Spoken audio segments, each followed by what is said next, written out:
Hello, hello, hello. Good morning, everybody. Happy Monday. How is everybody feeling today? How is everybody doing today? How many of you love Mondays? You know, it's unbelievable how students and teachers just don't like Mondays. And I don't understand why. Anyway, good morning, good afternoon, good evening. My name is Greg Soteropoulos. Thank you so much for joining us today. On behalf of MM Publications, we welcome you to today's webinar on social and emotional intelligence, essential now more than ever before in education. If you can kindly find the question box located in the dashboard right there on the side and write to me where you're tuning in from. Can you hear me loud and clear? Are we good? Thumbs up, crystal clear. We have Morocco, Serbia, Peru, Egypt, Serbia, Myanmar, Serbia. Not me. You don't like Mondays, huh? Mexico, Pakistan, Iran. Yes, I am audible. Thank you. Visual? Everyone can see me? Yes. Vietnam, Ukraine, Thailand, Serbia. It is always a pleasure. You bring me smiles every time that I see people tuning in from all over the world to listen and to learn and to share and to develop. We have Estonia, Nepal. Thank you so much for joining us. Well, we have a lot to cover today because social and emotional intelligence is a subject that is very difficult to cram in a 1-hour webinar. But I'm going to give you a lot of food for thought, a lot of tips, a lot of suggestions on what to reflect on for the betterment of your teaching, how we can connect a little bit better with our students, and ultimately to create an atmosphere, either online or face-to-face, so that our students feel more comfortable with themselves and with you, which in turn will allow them to learn just a little bit easier, right? So we are social beings and our brains grow in a social environment. Give me one moment because this question box has just, every time I try to arrange this question box, it just gets in my way. Okay, so my question to you is, it's time to upgrade our mindset, the way we think, right? The way we behave, the way we act and react. And we have to think of this as an investment. And I think that every webinar that you partake in, right, throughout your entire professional career is an investment, right, for you, but more importantly for your students. So we must create and try to cultivate a supportive environment, whether it's online or face-to-face, for our future global agents of change. And these future global agents of change are our students, no matter what the age, okay? Change will happen because of them, the next generation. But this change, what is it? We have to think about and ask ourselves, to make this change, to create a supportive environment, how in fact can we do this with our students? To support them in what way? It's the title of this presentation. To foster their social and emotional well-being. And we're going to explore some fundamental aspects of emotional intelligence today. And with these 4 aspects, I'm going to go into great detail on how we should look at them and also take this information and deliver it to our students. So we're going to look at self-awareness. Self-awareness for us as teachers, we're going to teach our students how to be a little bit more self-aware about themselves, which in turn will help the relationship in the classroom, right? To become a more, let's say, a better team in the class. Social consciousness, to be conscious of what is going on around you, right, socially, and how to react to that. To create skills for relationships, how to build a good relationship for you towards your students, towards your colleagues, and for your students to create good relationships among their friends. And then finally, we're going to end with making decisions responsibly, to think before we just react. Okay, so these 4 aspects are what we're going to look into. Now, Peter Salovey and John Mayer defines emotional intelligence as the following, and I quote, the ability to monitor one's own and other people's emotions, to discriminate between the different emotions, to label them appropriately, because sometimes we don't do that, and to use this emotional information to guide us in how we should think and behave in class and with one another. Okay. So we mentioned the word emotion. What is an emotion? You know, this is a question that I love to ask students. When we ask students, what's an emotion? Their answers are so distinct, sometimes humorous, right? Someone just wrote feelings, that feelings is an emotion.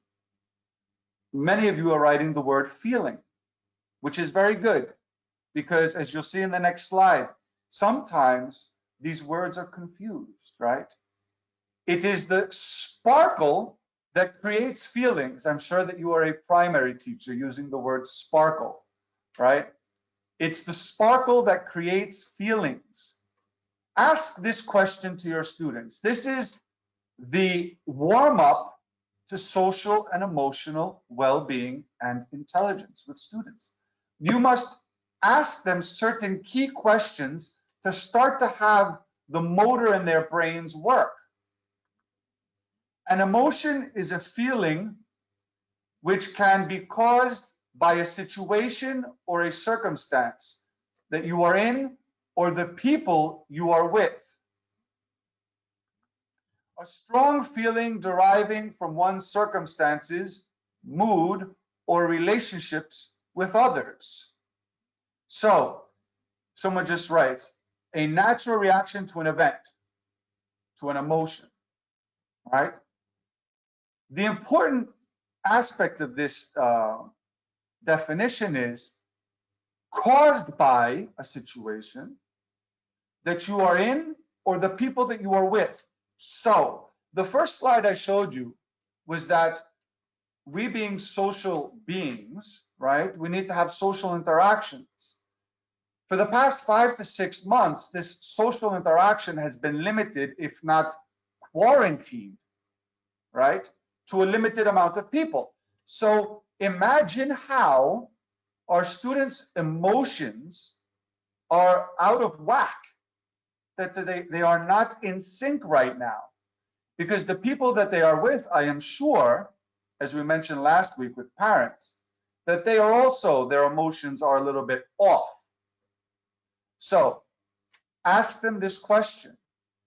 But then what happens here is we have to back it up for a moment, because we're using 2 words that are easily confused. While emotions and feelings are quite different, we use these words interchangeably, more or less to explain the same thing. But is it right? Is it right to use feelings and emotions together as the same thing? So it's interesting to ask students, if they think that emotions and feelings are different. And how are they different? You see, to jump into this topic, we have to give some background knowledge, as we do in our teacher's book when we're teaching English with culture pages and CLIL pages, right? We have to give some background knowledge first before we give the heart, right, of the content. So how are they different? Well, let's take a look. A little bit of science right now. Okay. Emotions occur in the limbic system of the brain, one of the first areas in the human brain that develop at birth. Interesting. A bit of information to give your students. The key area in this system is the amygdala. It's this little nut shape right here, along with the hypothalamus, the thalamus, and the hippocampus. These are the four main areas that deal with emotion. Emotions create biochemical and electrical reactions to our body that alter our physical state. So reflect for a moment with your students when you're teaching and you realize through your awareness that non-verbally they are communicating something to you, that they are not well, or that they are very, very happy. And the question is, why? Why are they like this? As emotions deal with that side of the brain, the feelings are the conscious experience of our emotional reactions. These feelings now, you see, there's a huge difference between the two, and it's very interesting to explain this to students, even in English class. Make it a point, ladies and gentlemen, my dear friends, to include this somewhere in your syllabus. They originate in the neurocortical regions of the brain and are, sparked, someone was paying attention in the last presentation, by emotions and shaped by, by personal experiences, beliefs, memories, and thoughts linked to that specific emotion. So deep in the brain are the centers of emotions, and on the outside in the neocortex are where the feelings start to sparkle, right? Like fireworks. Simply put, a feeling is the product of your brain that perceives an emotion and then assigns a meaning to that emotion. Okay. But sometimes, are we clear about what emotions we are feeling? As adults, it may be easy for us. But for students, what's going on is this: that they're thinking something and feeling something. They don't know how to express it. Why? Because they have this wall put up regarding the communicative approach, regarding speaking. And so they don't know what they're feeling. They don't know how to express it. They're getting frustrated. They want to communicate with you. Do you have the time to analyze this? Maybe not. But you have to fine tune the self-awareness and to be aware of others and to see those signs. There is no separation of mind and emotion. Emotions, thinking, and learning are all linked, ladies and gentlemen. This is a quote that I share with students all the time. We don't want you to come into class and have to hide your emotions. Because if you hide your emotions, if you suppress your emotions, if you do not understand your emotions, then that will block your thinking skills, the learning opportunities in that short amount of time that you have with your teacher. This is what I tell students. Okay, so a little game of true and false. I would like you in the question box to simply write T or F when you see the phrase on your screen. Okay, let me see, how many are we? Oh my, we are quite a few today. Thank you so much for joining us, guys. That number really puts a smile on my face. So, first one, all emotions matter in education. True or false, ladies and gentlemen? I want to see that question box fly up. Come on.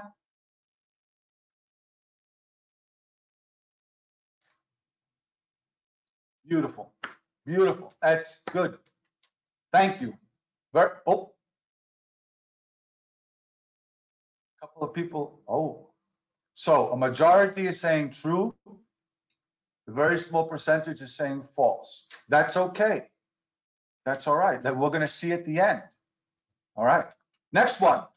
Too many students are suppressing their emotions in school. True or false? You have 5 seconds. 4, 3, 2, 1. Okay. Next one. There is a rise in anxiety, stress, frustration, and depression. True or false? 5, 4, 3, 2. Why is it that when we give a time limit to students and we show them and we start counting down, that all of a sudden more people come in and they start typing really fast? True or false? True or false? That's unbelievable. The first one, I didn't say anything, and little by little, the question box was going up. It was going up a little bit faster. Once I put you the time limit, that question box was flying. Let's see this one now. You have 3 seconds to answer this one. A range of emotions are what make us human. Go. 1, 2, 3. Even faster. I love it. Okay. Are you ready for the next one? You have 2 seconds to answer this question. I can't write and give answers. Just write T or F. That's how fast you can do it. T or F. So have 1 digit on F, 1 digit on T. As soon as you see it, think about it, and press it. Ready?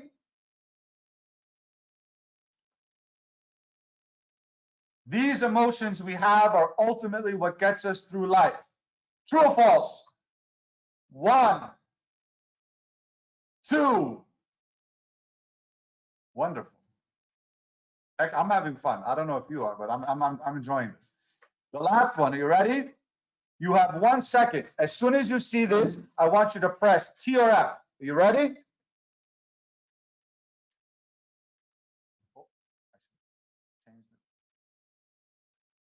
Emotions help in communication. I'm closing my eyes. Go. You guys are amazing. Awesome. Okay. So, the fact of the matter is that with social and emotional intelligence, all of these are true. Believe it or not, they are all true. Emotions do help in communicating. Okay. Emotions are what ground us and get us through the different situations that we experience in life. What makes us human are emotions, these range of emotions, right? Is there a rise in anxiety, stress, frustration, and depression? Absolutely, especially now, right? Too many students are suppressing their emotions in school. Absolutely. I didn't say all students. I said too many students. You see, the words that I used are very, very important. All emotions matter in education. Hands down, it does. Someone writes, hello, Clark, how are you? Sometimes emotions cloud and confuse the communication. Yes, they do, which we'll see today. But that's why understanding emotions is what will help in communication, right? So let's jump right into this, right? So the warm-up is finished. This is a warm-up. Everything I just gave you is food for thought on what you can do with your students.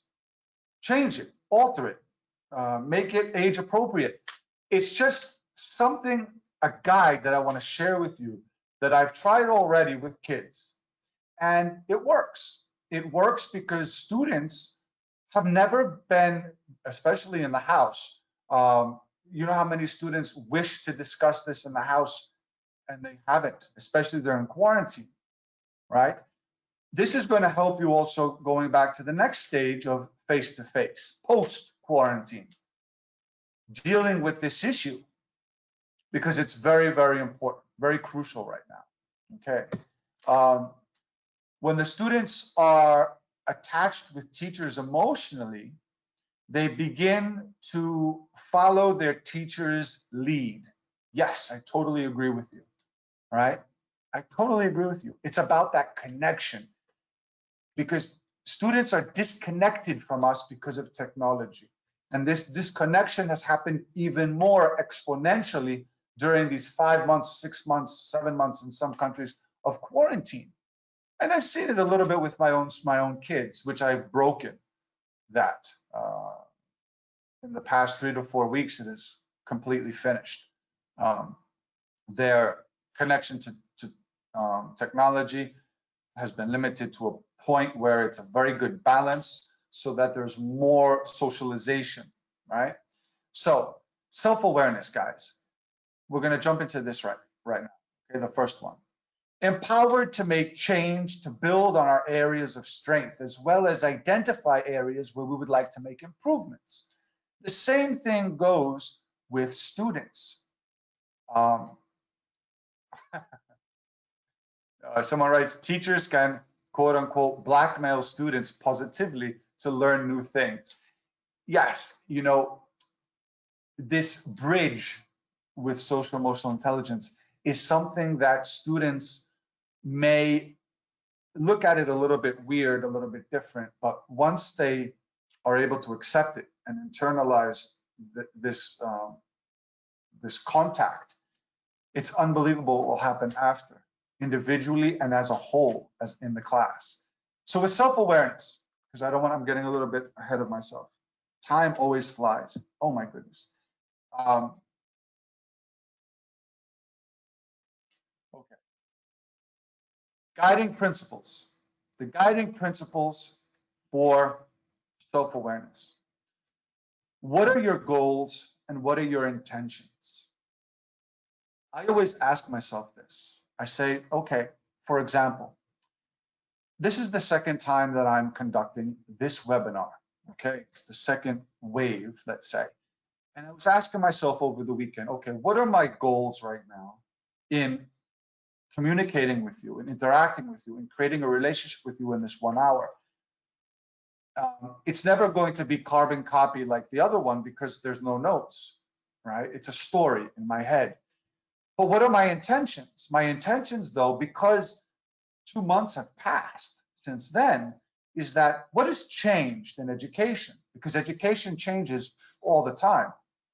So you have to create goals and intentions daily, weekly, monthly, yearly, right? Okay. Yes, you're communicating. We communicate in the question box. Okay, anything you want, write it in the question box, and I will try to comment on everything you write. Because we have limited amount of time, it's very difficult, so I do apologize if I can't. Okay, it's the question box is in the dash. Well, you're in it actually. Silly me. You're in it right now. Okay. All right. Reactions. Be aware of your reactions. Your reactions to what your students are saying, your reactions to how your students are behaving. Okay. The question why should always be in the back of your head. You're going to react on something. Why is it the way it is in front of me? Okay, got it. React to it. And to be responsive. Sometimes, and I've practiced this as being a father, my self-awareness when my kids start to fight, at the beginning was, no, stop, wait, what's going on? Sometimes though, my responsiveness has to be in check. And I go, stop, and I wait. And I observe.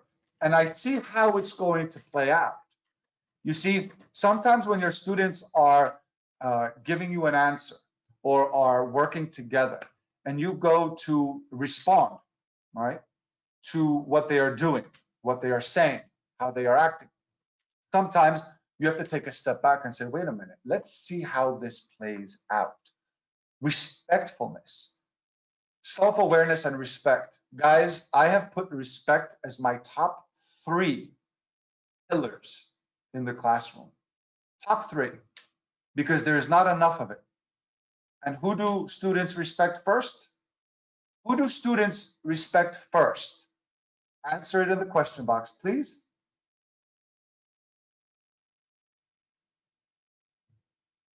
Who do students respect first? Their self-awareness, social emotional intelligence. Teacher, peers, parents, teachers. Teachers, only one person has said it. Teachers, and someone else said both.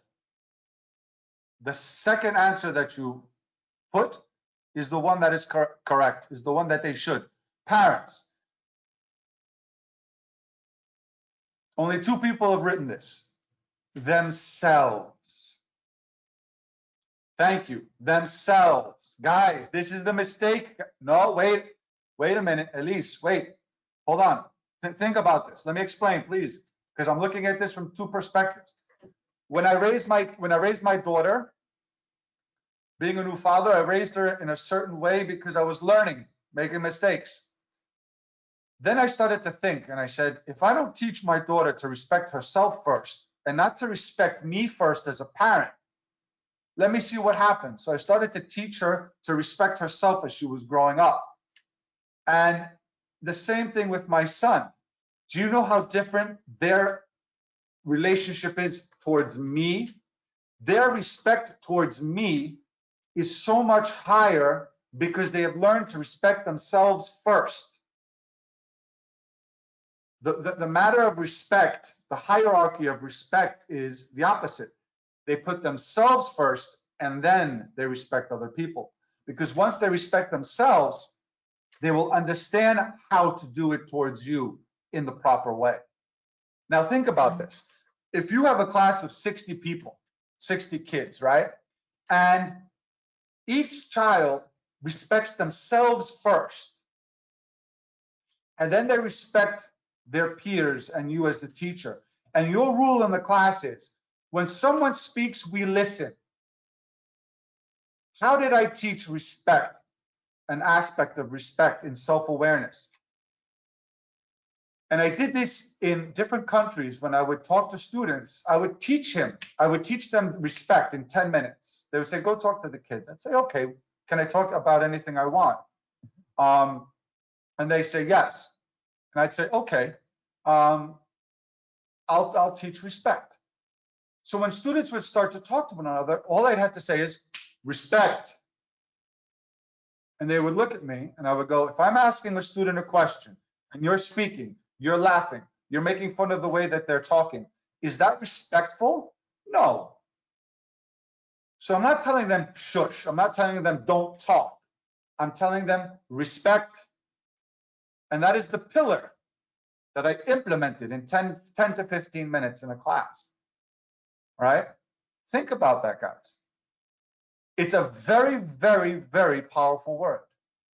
And if it is accepted and understood, it changes everything in the classroom. Body language, another guiding principle of self-awareness. You have to be able to understand your student's body language, catch it. If a student is telling you they don't want to participate today, they're not saying it with words, you can understand it's not their day. It's Monday. Don't call on them. Respect them. They're trying to tell you something without using words. Your responsiveness, your reactions, self-awareness have to be put in check. Yes, no, the shushing. Can I tell you something about the word shush? Shh. And I get goosebumps when I think about this. I was in Latin America, and they asked me to go speak to I didn't know this. Can you go speak to a couple of students? I said, sure. They opened up the doors to the auditorium, and it was filled with primary kids. And all the teachers were telling them, shh, when I walked in. And I took the mic and I said, good morning, everybody. I said, teachers, please don't shush your students. They're seeing this giant come through the door. They're curious. They're talking to one another. And I said, I don't like the word shush. And one of the students in the front, do you know what they said to me? We don't like it either because it's the short way of telling us to shut up. And I said to myself, oh my goodness. I repeated what he said on the mic so all the teachers can hear me. And it was dead silence because it was like, it's the proper way of saying, shut up. This is what the kid said, the student, guys. So it was unbelievable, right? Your tone of voice, guys, your tone of voice, be self-aware of your tone of voice, listening actively, not passively, and behavior.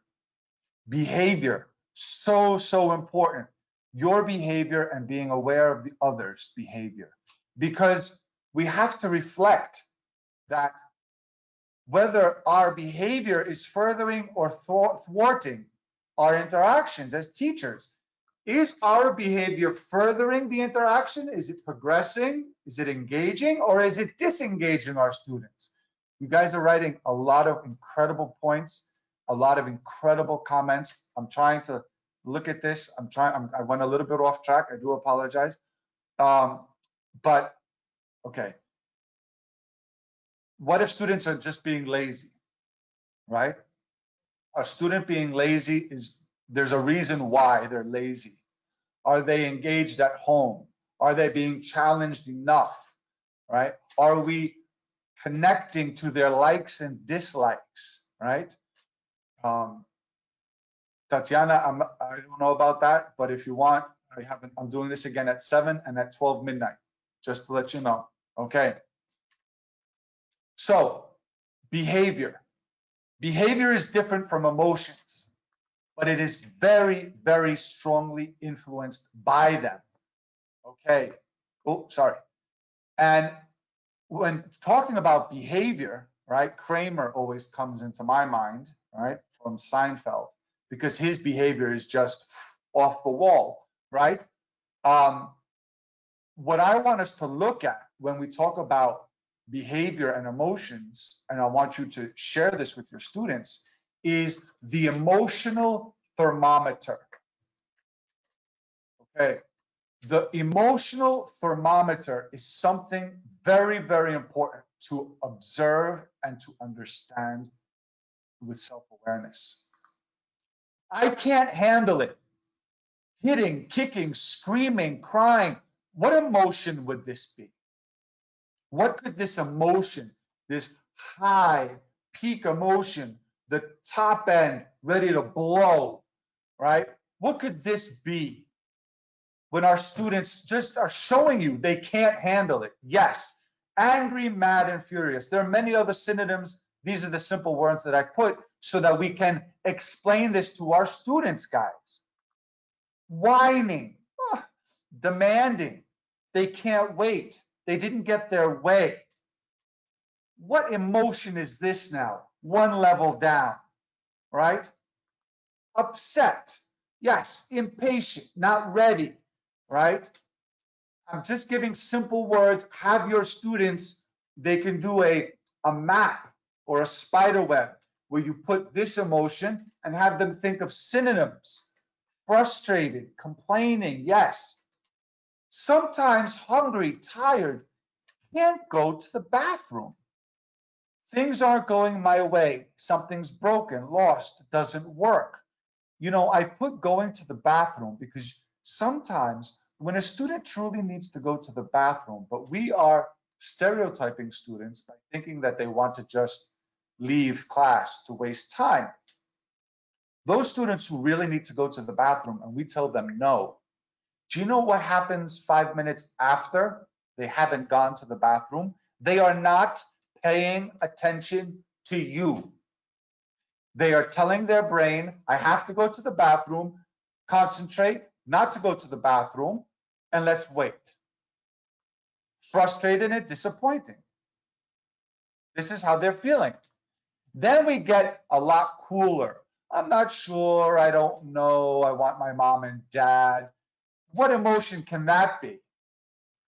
Scared, a little nervous, a little anxious. Okay, you can fill in other emotions. Have your students think of other emotions that can fill in those gaps.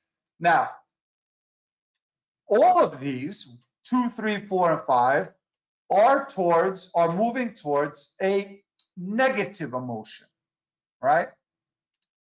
But we start off, everything's okay. Smiling, giving people hugs, and that means that they're good, feeling happy. This is what I try. I apologize for that. The bell, it is Monday morning. It is a chaotic time. Phone's ringing. I do apologize again, okay, because my daughter had to get picked up from school, so there's a lot going on. Everything is okay, people smiling. It's Monday morning, right? Regardless of all the chaos, I'm here with you. So what we're trying to do is to have our students start their day with us with a number 1. Even though they may have woken up with a number 2, a number 3, a number 4, a number 5, we as teachers, being in the proactive mindset, expecting, because, you know, statistically, 2, 3, and 4, and 5, there's a probability that students are going to be one of those.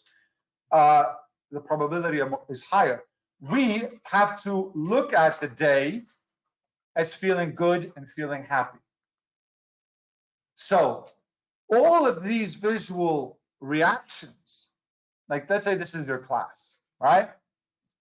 Okay. Some of these students, yes, Clark, that's part of the fear, yes? Flight or fight, but we want to change that to something else. This is our class, right? Monday morning, here's our class. Some kids, they're ready to rock and roll. Look at those faces. Others, not too much. There are a couple of 2s, couple of 3s, couple of 4s, couple of 5s, couple of 1s. Self-awareness. So you start your class. Okay, boys and girls, we're going to talk about vocabulary. Open up your books. Wait a minute. Opa, hold on. Time out. Put the brakes on, guys. This is how your class looks in the morning. Our job is to take the first couple of minutes and get a couple of more of those kids on a number 1 or a number 2, getting them out of number 2 and bringing them to number 1, right? So this movie, which I'm going to make reference to, revolves around emotion. And I'm going to highlight now all 5 of these emotions from this movie. All right, inside out. Now, there is one emotion from this movie that I feel doesn't play a role right now in today's educational environment, and that's disgust. This little lady right here. I think that we can remove disgust just for temporary, just for this webinar, and think of the loneliness idea of what's going on with students because of quarantine and coronavirus. So for all intents and purposes, right now we're taking her out as disgust and we're going to label her as loneliness. So the first emotion that we're going to look at is happiness, joy. That's her right there with the blue hair. That's joy. So happiness. Number 1 on our emotional thermometer, Be so happy that when others look at you, they will be happy too. I wish I can see all of your faces. How many are we right now? Whoop. We are over 140 strong, which I would love to see your faces and hear your voices, but I can't because it would just be a little bit too confusing and the system might not handle it. But when the time comes and I do visit, you can't imagine how excited I'm going to be to see all of you at some point in the future. Happiness, though, being our first core emotion, right? With the amygdala and the hypothalamus and the hippocampus, right? A sense of safety and security.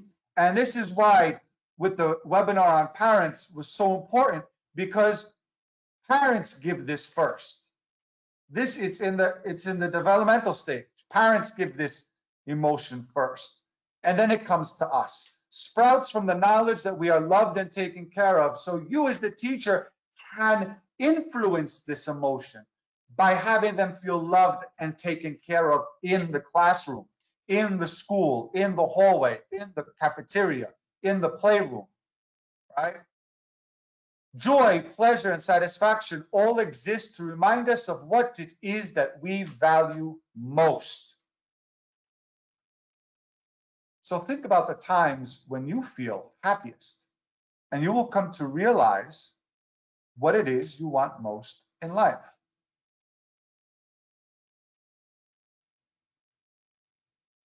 Give me a moment because I lost the question box. My apologies. There we go. There you are, everyone. Hello. Okay. The second one, sadness. One of the simplest ways to stay happy is to let go of all the things that make you sad. But before you let them go, sadness, I consider this emotion not something that is a weakness. Experiencing the loss of something important in our lives, something that we feel was important. Extremely complex and nuanced emotion, sadness, one that can come in many, many varying degrees and manifest in a lot of different ways. Feeling sad allows us to take a step back and, in self-awareness and emotions, look at ourselves and our situations to better understand what is causing us so much pain. It teaches us to be more introspective, resilient, and to learn from our mistakes. How many times are your students sad because they have made a mistake? And this gets me furious. The reason why they get sad and down because they've made mistakes is because they have been programmed to not accept making mistakes. By whom? Sometimes parents. But in the school setting, we must nurture the fact that making mistakes, as my son made a mistake, quick story, my son had a spelling bee on Friday. Now, being from a family in which his father is Greek American and has been speaking English from the time he was born, he wanted to prove that he will be in the top 3 because it was a first place, second place, and third place. He comes home Friday afternoon. I said to myself, holy, he looked so sad when I came through the door. And I said to him, hey, I go, how was school today? And he says, I didn't get one of the medals. And I said, really?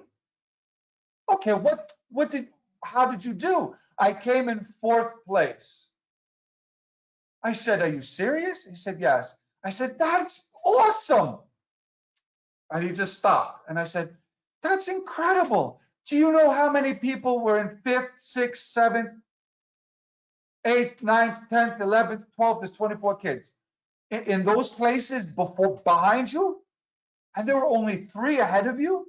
You came in 4th place.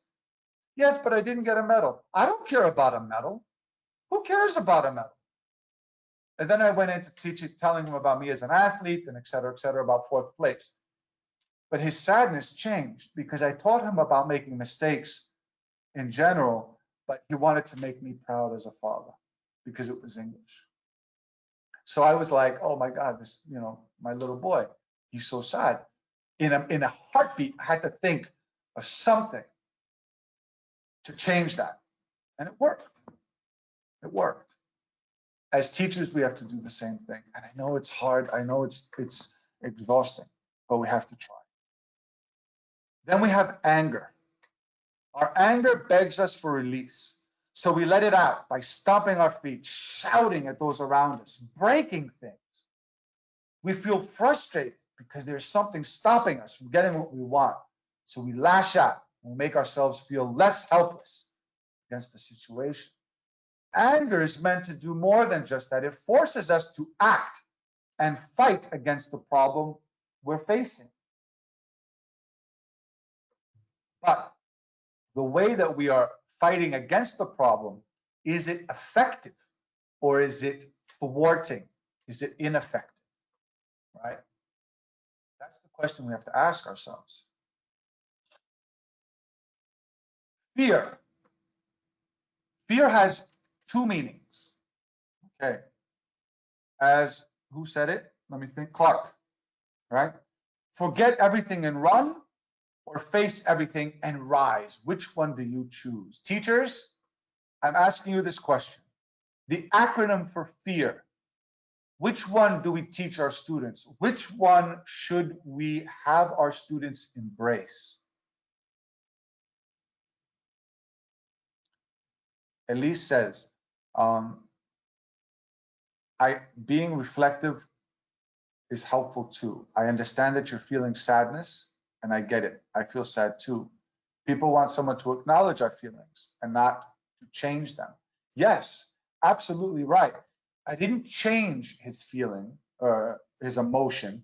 What I did was I wanted him to have a different outlook of how to perceive that place of fourth place, that it shouldn't be something to make him sad, right? Because there are many other things in life that truly make us sad, right? You see what I'm saying? It's as if you're taking the emotional thermometer, and then you're taking the emotional thermometer for each emotion, and you're saying, okay, let's have this thermometer for sadness. What is the 1, 2, 3, 4, 5 for sadness, right? Losing my aunt 2 days ago to cancer, that's a 5, right? Getting fourth place on a spelling bee for my son may have been a 3 for his age and for his experiences in life, right? But if I explain it to him and he puts that to a 1, later on as he grows up, he will understand that there are other levels of sadness, right? Fear, a basic survival mechanism meant to keep us safe from danger. An innate fight or flight response, there you go, triggered whenever we feel physically or emotionally threatened. Now, what do your students, write this in the question box. Come on, guys, there's so many of you. Think real quick, real quick. What do your students fear in class? While I take a little water break. What do your students fear in class?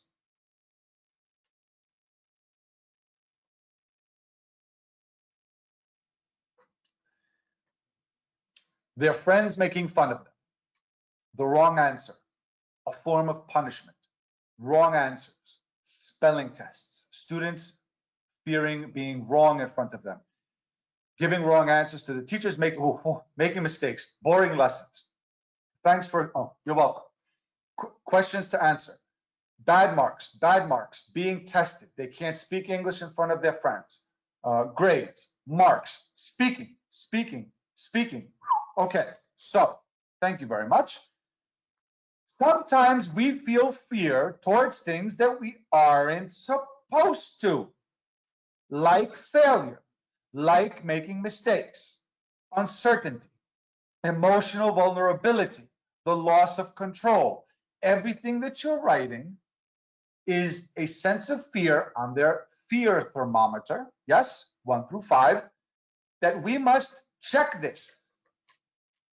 And I didn't say this in the last webinar because you guys are bringing out thoughts in my head, so thank you. Give them a general emotional thermometer and then break that up into mini thermometers. If students are self-aware about their thermometers, let's see what happens in the class, how things may change. Interesting, I think. Loneliness, a feeling of isolation, the most basic human need for belongingness, Maslow's basic needs, the hierarchy of basic needs, shelter, food, water, belongingness, safety, right? So think about this. This is why I took out disgust and I put in loneliness.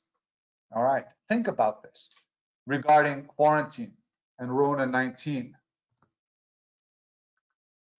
Social consciousness, the second aspect that we're going to look at. Reading and interpreting verbal and nonverbal body language. You will know how others are really feeling, how their emotional state is changing from one moment to the next. To be aware of this, the guiding principles for social consciousness. Empathy, understanding the other person's emotions, needs, and concerns. But guys, be careful with empathy. I don't want you to be too empathic. Because if you're too empathic, then you're losing yourself. You must remember to keep yourself in check. Organizational mindfulness, the ability to understand the politics within an organization, your school, and how these affect the people working in them. So, social consciousness is working in a school where the principal, school owner, director, coordinator, teachers, right, all work together, understanding the politics, the policies, the vision, the mission, and the culture of the school, so that it works in sync with the needs of the students. And then we have social consciousness regarding what I've spoken to about many times, the triangular relationship in education, students, teachers, and parents. To be aware of this, this is why all of the webinars link in one way or another. So here is an activity. You can take a screenshot when I finish showing you all the different parts. It will help. Pay close attention to your interactions with, and you fill in the blank with a name or a group of people. Ask yourself the following questions. It would be nice to click. There you go. Number 1, did you listen actively to the person or the people who approached me or who were in the meeting? Was I too busy to listen? Did you ask questions about the content of what he or she or they were saying, as well as his or her or their feelings and emotions about what they were saying? Did you change your body language or your facial expressions or your tone of voice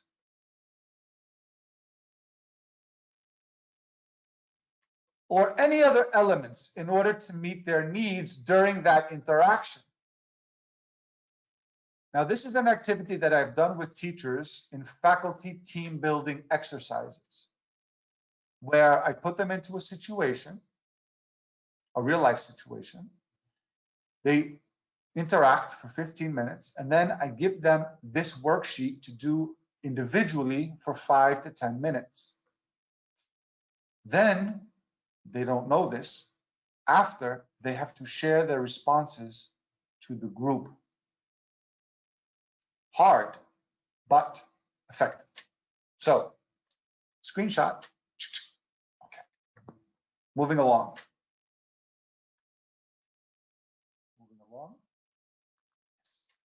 Relationship skills. Harness effective communication, cooperate with others towards a shared goal, form new friendships, and manage interpersonal conflicts. You have to do this with your colleagues, with your friends at school, and students have to do this with one another as a team. Through life, experiencing a complex, multifaceted spectrum of different emotions happens every single day. Sometimes, for our students, it's too difficult for them to put them into words. Sometimes we feel things, but we don't understand why we feel them or have to deal with certain emotions we don't quite know how to process. You must explain this to your students. Talk to them like this. Explain it to them. Tempted to repress what we're feeling because we're too afraid to even admit to ourselves that these emotions are there. Even as adults, you do this sometimes. And it's not the best or healthiest thing to do for yourself. Right, guys? How many times do you repress feelings? How many times are you afraid to admit to yourself that these feelings are living inside of you, that they're dwelling in your head and in your heart, but you don't want to not only admit but face the fact that they're there, because you actually are denying that they're there. You are deflecting your emotions and your feelings, and this dismissal, as I said, are not healthy coping mechanisms, and they can do harm, more harm than good, to you and to your students. So the guiding principles for these relationships, and this visual prompt is something that I've shown students, and I've asked them to talk about it in a communicative exercise. In relationships, you have to communicate clearly. And in order to do this clearly, I'm not saying to do it correctly with vocabulary and grammar and pronunciation information. I'm saying to understand what you're feeling and to communicate it clearly, your emotions.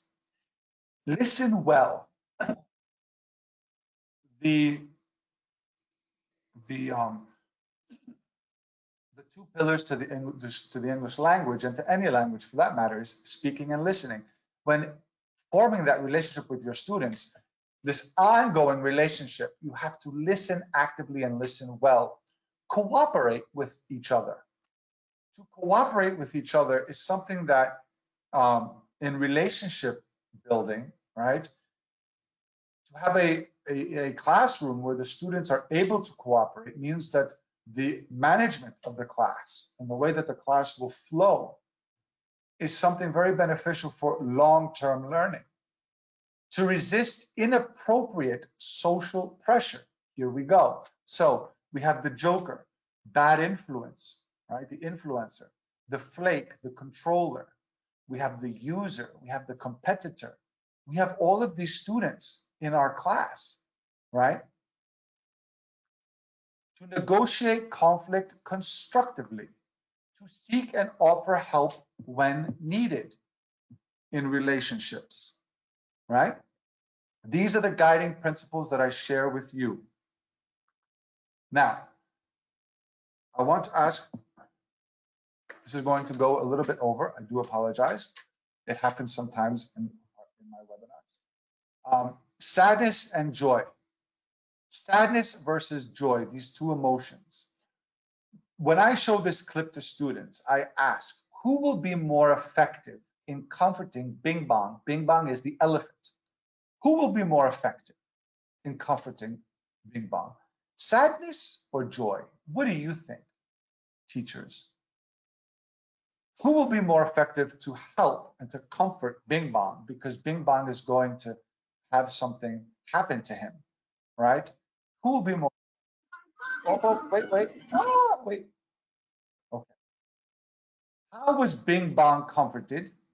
This is the question after the video. But I'm giving it to you now so you can think about it. Okay, you can always give these questions to your students and then.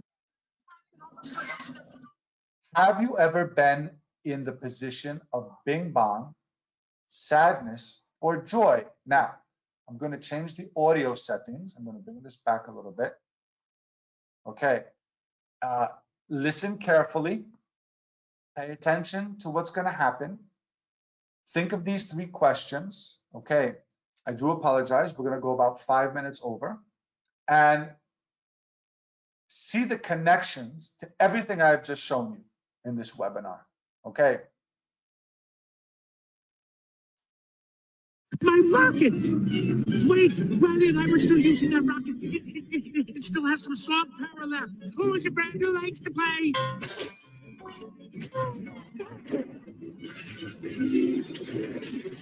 No!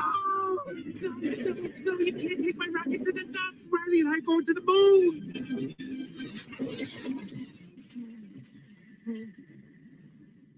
Riley can't be done with me.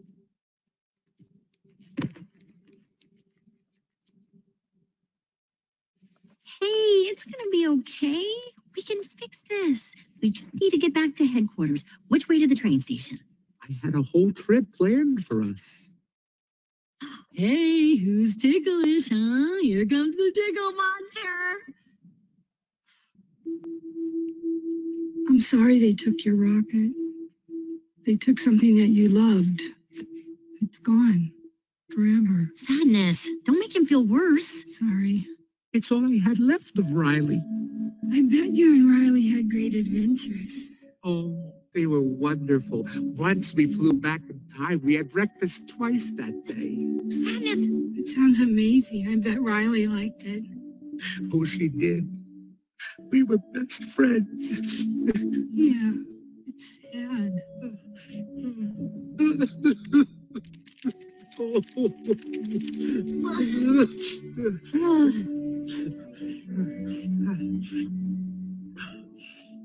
I'm okay now. Come on. The train station is this way.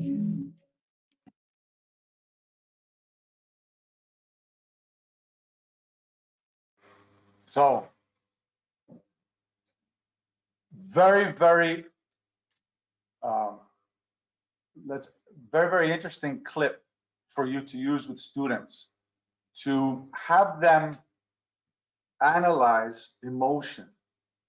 That sometimes where we place sadness as an emotion where it's not considered a positive emotion, it cannot be used beneficially.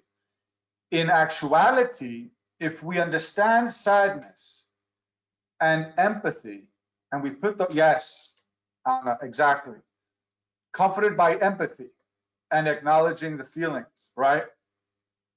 You put that together and it's an amazing strength. Aha. So this can be a strength. Okay. That's why social emotional intelligence, as you can see now, there's so much time needed to explore it, to analyze it, to dissect it. Okay. So I'm giving you all of this food for thought for you to think about and to further look into it and work with your students with this. As our hashtag at MM Publications is by your side, this is exactly what we need to promote with our students, that we should be by each other's side day in and day out. No matter what the experience is, we should be there for one another. And finally, responsible decision making. Harness effective communication, cooperate with others towards shared goals, form new friendships, and manage interpersonal conflicts. In doing so, some guiding principles are practice decision-making models, such as gathering relevant information, brainstorming possible solutions, identifying potential consequences, making a choice, and taking action. Now, to do this with primary students, it may be a little bit complicated. With teenagers and young adults, absolutely this guiding principle should be implemented. Okay. Avoid babying. This is something that is happening on a global level. Each time students must navigate a tricky situation on their own, making a poor decision, which is okay, facing the natural consequences, which should be done, and then reliving a similar situation with new choices, lessons gathered, right? Corrections from the mistakes from the first unsuccessful experience, and possibly the most lasting way to learn decision making. is by learning by doing, and don't baby them and hold their hands throughout life. Promote mindfulness. A rushed decision is never a good one. This is something we have to start teaching our students. We as teachers and parents won't always be there, won't always be around to remind our future global agents of change to slow down and think. This will set them up for success when they need to filter out the noise, the distractions, to reflect on the situation that is in front of them and to make sensible choices. Mindfulness. You see, teachers, it is really difficult what we do.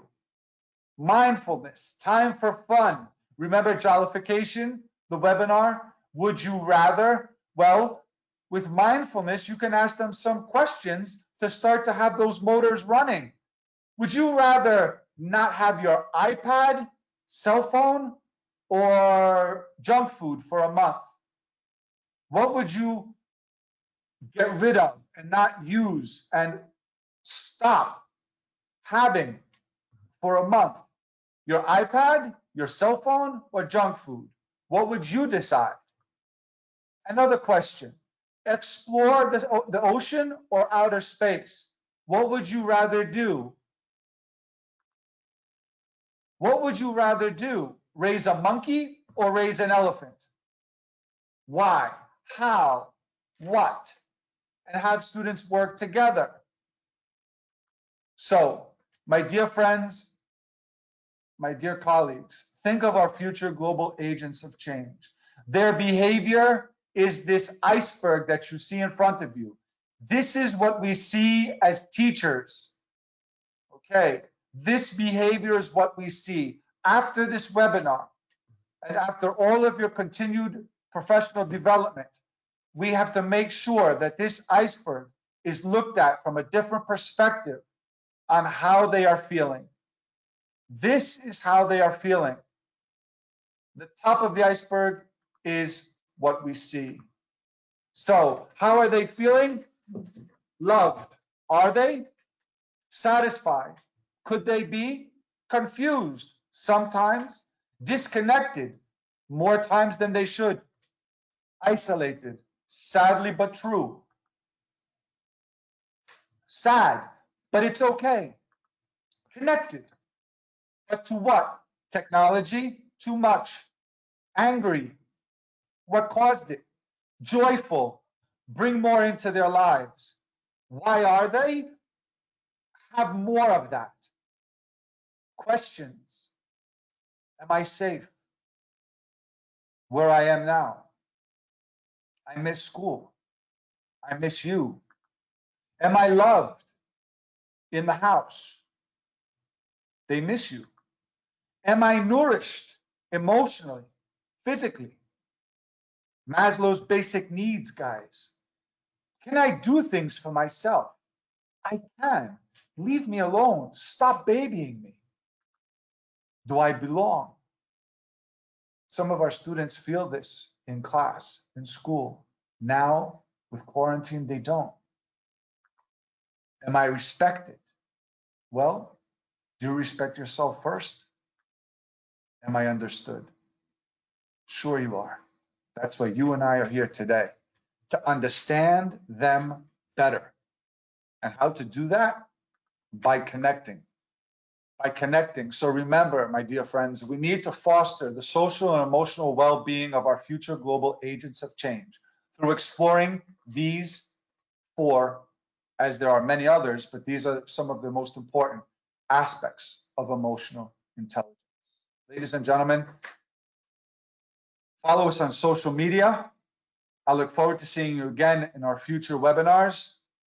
I do apologize for rushing at the end, but as you know, time is of the essence. I want to thank you all for staying with me. Have a wonderful week. Have an amazing Monday. Okay, you have to give 150% on Mondays, because Mondays are the days that start your week. Don't start it on a 50% or a 70%, right? And keep spreading positivity, keep learning, keep sharing, keep inspiring, be by your students' side, and Whew. Have fun. All right. So, ladies and gentlemen, take care. Much love. Thank you. Thank you very much for your comments. Thank you. You made my Monday, everyone. Thank you, thank you, thank you. Okay. And it seems that my audience, as I saw, ranges from many different age levels. So that's a first. Thank you very much, everyone. Take care. Okay. Bye.